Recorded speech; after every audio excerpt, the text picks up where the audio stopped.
عطر مولیان و نکهتش ما ز شیر رودکی بوییدیم.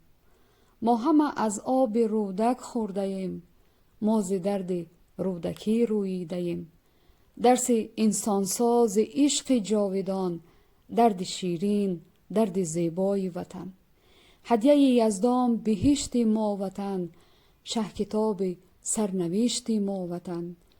هموطنان گرامی، شما را از صمیم قلب با جشن استقلال وطن تاجیکستان عزیز تبریک و مبارکباد گفته از خداوند التجا میکنم که وطن ما همیشه سرسبز و خرم، مردم ما تنج و آسوده و همه متحد و سرجم باشیم و همه با هم برای پیشرفت و شکوفایی وطن عزیز تاجیکستان عزیز سهیم باشیم.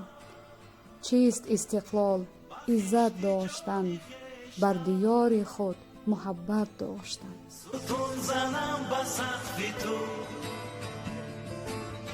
با استخوان خویشتن،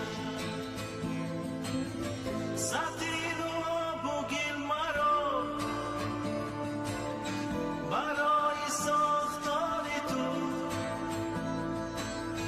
دو پنجه خونی دل مرا برای رنگ و بار تو،